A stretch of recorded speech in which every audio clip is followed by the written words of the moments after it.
China and Russia are joining hands, launching one of the world's largest joint military drills. And this comes at a time when tensions between the US and Russia, they have increased. Loss is unsustainable in terms of having effective mechanized operations. What happens when a billion-dollar invasion runs into a kill zone it never saw coming?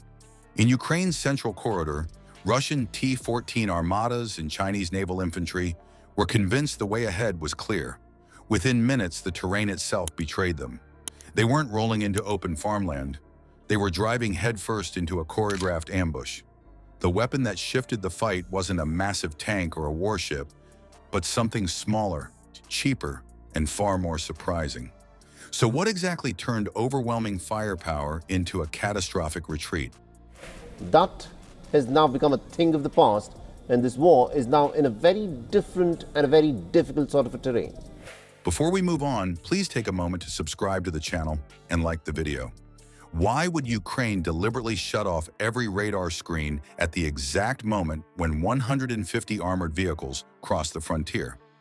To the invading crews, it made no sense. Radar silences usually signaled sabotage, confusion, or technical breakdowns. Instead, it was bait. The trap began on a moonless night. A column of Russian T-14 Armatas moved forward with mine-clearing vehicles in front. The engineers directed UR-77 launchers, enormous rocket-propelled hoses of explosives, to blast wide lanes through suspected minefields. The soil erupted in sheets of fire and smoke, and when the haze cleared, the ground looked unscarred, as if every hidden defense had been swept away. That illusion was exactly what the attackers were meant to see. From a distance, the corridor now appeared open. Tank commanders pushed forward, steel hulls grinding across blackened fields. Their night optics showed no tripwires, no mines, no obstacles. For the men inside the armored hulls, confidence rose. But while the dirt lanes looked untouched, the danger wasn't buried beneath them. It was crouching beside them. Operators hidden several kilometers away had guided out a dozen unmanned ground vehicles about the size of oversized motorcycles. Painted in earth tones, they rested inside ditches, culverts, and irrigation cuts. Each machine mounted a shaped charge designed to punch jet streams of molten copper through composite armor at several kilometers per second. Unlike mines, they waited until the exact moment of contact before striking. The first sign of trouble came when the lead T-14 suddenly jolted sideways. One of the small robots shot out of a culvert and slammed a charge into its track section. Can be located from anywhere with you just need a good connectivity, internet connection. The effect was instant.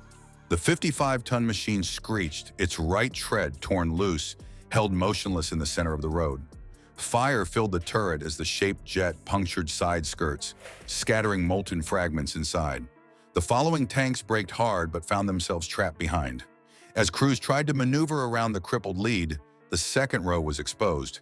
Another UGV rushed in, again hitting directly beneath side armor. Its victory in Ukraine is inevitable. This extraordinary operation shows that Ukraine is still in this fight. Columns meant to move at 30 kilometers an hour were now compressing into a standstill. Above them, low-flying quadcopters traced the grid. They hovered silently, beams of infrared cameras painting every stalled vehicle. Artillery crews watching screens miles away adjusted increments on digital mortars. Within moments, shells whistled in. High explosive charges burst across the stalled line, shredding anything exposed outside of armored hulls. Tank hatches slammed shut. Gunners tried to elevate barrels and search for threats. But the swarm of drones simply shifted angles and passed the coordinates on again. Drones have been crucial for Ukraine in the war and can now be operated from just about anywhere. Fire came down in overlapping waves. For the armored crews, the experience was something alien. The earth that looked like a farm lane only minutes before had transformed into a battlefield guided by machines. There were no enemy soldiers visible, no tank destroyers firing from hedgerows, only fields of empty grain stubble. Yet one after another, their vehicles were struck, immobilized, then hit again before crews could recover. Strike Russia where it's not expecting it. It's also a clear indication that Russia is not invincible. Smokestacks curled up into the sky as each wreck burned hotter. In desperation, some drivers tried to back away, only to find their own formation boxed in by the first stranded rows. Every reversal created collisions, and the entire force compressed tighter while indirect fire increased. The silence of Ukrainian radar had drawn them in deeper. It wasn't negligence. It was a siren call to make the corridor seem safe, a deliberate opening to hide the true ambush. By the time commanders realized their mistake, they were already locked into a kill box guided not by visible defenses, but by remote operators controlling invisible eyes and weapons. Ukrainian air defenses have been quite well adapted to hit most of the missiles and drones. And while the ground campaign was collapsing in this trap inland, offshore another battle was already building. On the horizon, a Chinese Type 055 destroyer edged closer to the Ukrainian coast, leading its own spearhead toward a beach landing. How could one of China's most advanced warships, fitted with over 100 vertical launch tubes, be forced to pull back within minutes of contact? Offshore, the massive Type 055 destroyer moved at the front, its radar arrays sweeping wide arcs over the gray water. Behind it, Type 726 landing craft carried columns of armored vehicles and naval infantry, preparing to pour onto exposed beaches. High above, bomber aircraft armed with hypersonic missiles banked toward the coast, forming the aerial shield meant to overwhelm Ukraine's defenses. On paper, the combination looked unstoppable. Firepower on the surface, in the air, and about to land on shore. As the destroyer advanced, troops packed tightly inside the landing craft felt the surge of engines vibrating through their steel decks. They expected a swift run to shore under the cover of their nation's most advanced naval escort. In planning sessions weeks earlier, commanders promised rapid-fire missions from the destroyer's launch cells would saturate air defenses long enough to let the infantry establish a foothold.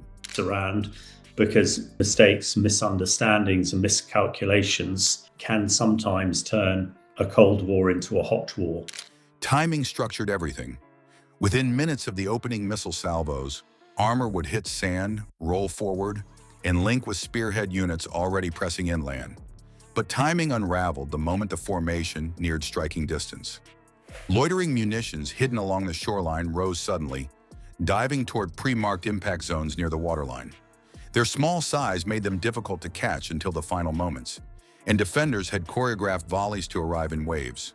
Iris-T batteries and NASAMS positioned further inland came alive, lighting the sky with contrails as they intercepted incoming missiles fired ahead by bomber support.